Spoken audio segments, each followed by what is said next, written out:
السلام عليكم ورحمة الله. النهاردة هنعمل شاورما على أصولها المصري بتاعتنا، مش السوري ولا أي حاجة تانية. معايا نص كيلو دقيق، ومعايا 300 ملي مية، ومعلقة صغيرة ملح. ده هنعمل العيش الأول. هنعجن العيش اهو في العجان. المفروض ان العيش يبقى لين في ايدي بس مش بيلزق. هعجنه كده، وهو اخد مني تقريبا 300 الا معلقتين مية حسب نوع الدقيق كالعادة. اهي العجينة بقت طرية حلوة جدا في ايدي. هقطعها بقى على دقيق واسيبها ترتاح 5 دقايق على ما اقطع حاجات الشاورما. الكرة تبقى قد السفندية دي. هتطلع رغيف كبير، هتشوفوه بعد كده في الاخر. لو عايزينه اصغر من كده طبعا ممكن براحتكم عادي. هي عملت معايا 9 رغيفة.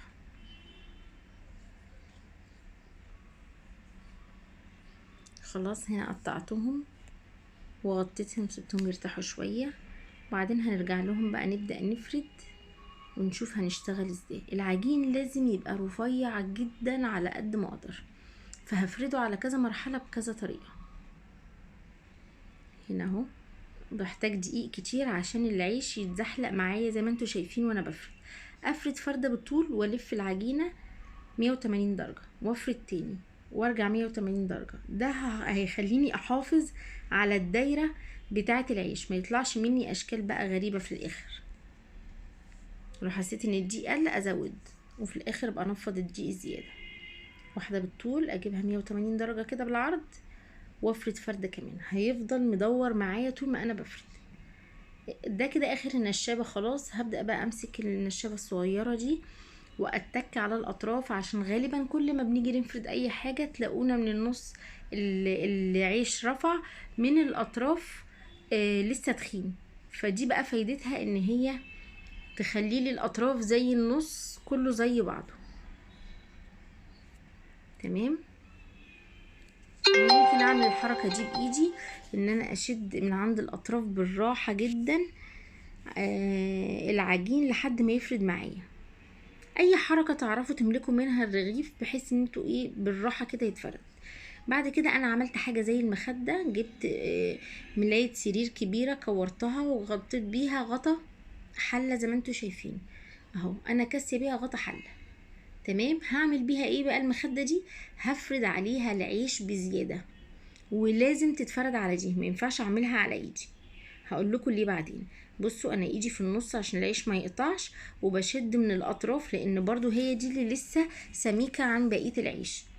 فانا ايدي في النص اهو عشان احافظ على سمك العجين اللي في النص، وبشد الاطراف اسويها واشد على قد ما اقدر من غير ما اقطع، بالراحة خالص علشان افرد الرغيف على قد ما اقدر. تمام. وهجيب صينية عندي تكون مساحتها كبيرة على قد ما اقدر، اقلبها على ظهرها على البوتاجاز واسخنها. هنشوف مع بعض ازاي. اهو امسك بقى كيس المخدة عليه، لازم اهبد الهبدة دي واتك شوية عشان العيش يلزق في الصينية. العيش السوري ما بيتعملش الا كده، هي دي الطريقة الصح، وهتشوفوا النتيجة في الاخر ان شاء الله. افرد بقى الحتت اللي انا معرفتش افردها بالراحة كده، واقدر امسك قماشة او المخدة اللي انا عاملاها دي واضغط بيها، لان طبعا العجين سخن، والعجين بيستوي على ناحية واحدة بس مش على ناحيتين. انا حطيت فوطة جنبي عشان العيش اللي يطلع لازم يتحط بين فوطين ويتغطى عشان يطرى. لو سبته في الجو من رفعه هينشف. بصوا بيتهز اهو بيتحرك، يعني معناها استوى. هعمل واحد تاني معاكم تاني بالراحة من اول وجديد. العجين تحتيه دقيق كتير وفوقيه. هلف لفة 180 درجة اهو، بجيب دقيق حواليها من كل ناحية. فردة كمان واجيبها بالعرض، فردة كمان، وافضل معاها كده واحدة واحدة. الموضوع على فكرة مع التعود ما بياخدش وقت خالص وسهل جدا. واجيب الاطراف اتك عليها بالنشابة الصغيرة دي على قد ما اقدر. في فتحة حصلت معايا في النص مفيش مشكلة، معلش مش هيحصل اي حاجة. هنقلبها على المخدة اللي احنا عاملينها بالراحة جدا اهي. الدقيق الكتير ده بيخلي العجين ما يمسكش في بعضه، يعني لولا الحركة دي كان زمان الدقيق خلى العيش كله مسك في بعضه لما حطيته دلوقتي واتطبق. بس انا عشان حاطه دقيق عليه كتير فما حصلش حاجه. واحنا بنخبز على الصينيه من وقت للتاني ننفض الدقيق الزياده اللي هيقع عليها عشان ما يحرقش العيش، لانه مع الوقت طبعا الدقيق ده هيتحرق. بصوا هنا مرضتش اغير المقطع عشان اوريك انه ممكن تتفتح معايا فتحه، مفيش مشكله، اهبد الهبده الجامده دي واثبت ايدي ثواني.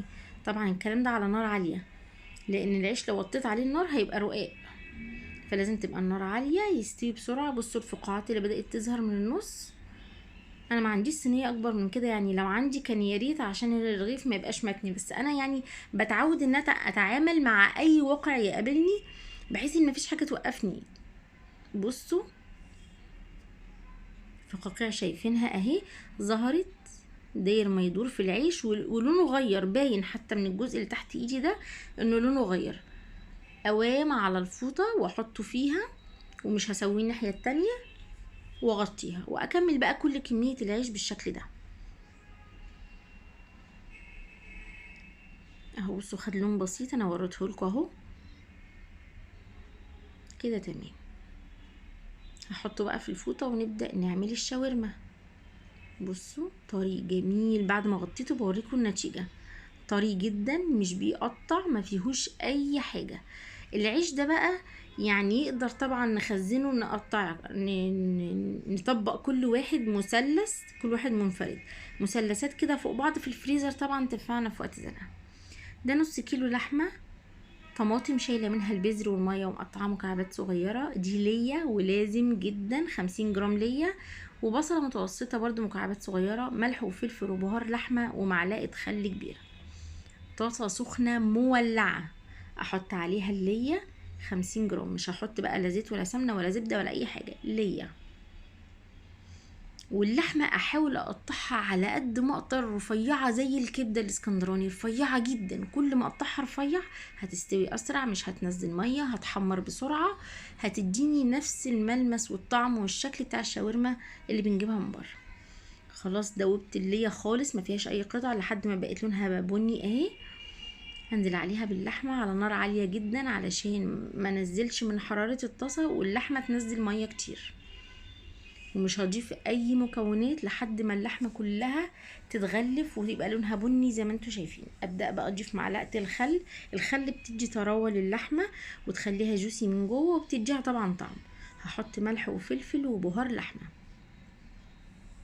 واقلب تقليبه كمان. بصوا في شويه ميه بسيطه جدا نزلت من اللحمه، اعمل ايه؟ هفضل سايباها على النار واقلب فيها لحد ما تاخد لون بني وتتحمر. انا مش عايزاها مسلوقه، انا عايزاها زي المشويه على الجريل. عشان اوصل للنتيجه دي افضل اشوح فيها لما ميتها تنشف خالص وهي تاخد لون بني خفيف فاتح حلو. اوعوا تتحرق، نخلي بالنا. وصلت المرحله دي هطفي النار خالص وهقلب البصل والطماطم واشوح. التشويح وانا مطفيه النار هتخليهم يتبلوا، بس هما لسه خضار مش مستوي، الطماطم مش مهريه، البصل بيقرمش شويه في بقي. انتوا لو تاخدوا بالكم الراجل بيبقى حاطط تحت السيخ الخضار ده، فهو مش بيسويه، لكن هو الصهد بتاع اللحمه هو اللي بيطريه. تمام خلاص انا مطفيه واحنا كده تمام. خلصنا المرحله دي، نركب بقى الطبق الحلو بتاعنا اهو. عندي تومية وعندي طحينة وادي اللحمة. هعمل ساندويتش على الطريقة المصري بتاعتنا وساندويتش على الطريقة السوري. العيش انا بتنيه زي ما انا عايزة. في احنا بنشتري الساندويتشات دي ميديوم ولارج واكس لارج. التانية اللي انا تانيها على الحرف تحت دي، كل ما اصغرها بكبر حجم الساندويتش، وكل ما اكبرها يبقى متني على 2 بالظبط مثلا هيبقى ده الميديوم. فانا قدامي التانية اللي تحت دي اكبرها اصغرها، ده حجم الساندوتش بتاعي. حطيت اهو الطحينة ودي اللحمة. احط كمية كويسة لان الساندوتش هيبقى كبير، فما اقللش على اساس ان الساندوتش مثلا الدايرة بتاعته صغيرة. انتوا لو تاخدوا بالكم هو هيلف كتير جوه بعض، فعشان ما يبقاش فاضي. تمام. وابدأ الف، وانا بلف اضغط شوية.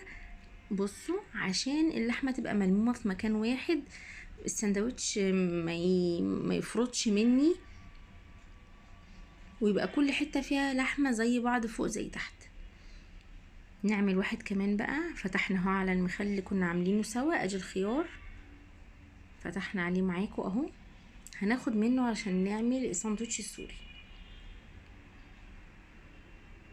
بصوا حلو ازاي، وهوريكم كمان هقطعه لكم من جوه قد ايه مخرفش وحلو ولونه من جوه زي من بره اهو. بصوا شايفين الكسره، باين جدا انه مخرفش ومستوي من جوه. هقطع بقى واحده بالطول زي ما سندوتشات السوري اللي بنجيبها من بره بيبقوا حاطين. هنحط فيها توميه وخيار مخلل، المفروض كمان بطاطس بس للاسف ما كانش عندي بطاطس محمره. هنركب بقى الساندوتش اهو. برضو هنتني التانية زي ما احنا عايزين، نكبرها نصغرها زي ما احنا عايزين. نحط التومية، وطبعا التومية دي انا اللي عاملاها، هبقى اعملها معاكم. نحط طبقة كويسة ونرص بقى الخيار، وبعدين نرص عليه قطع اللحمة.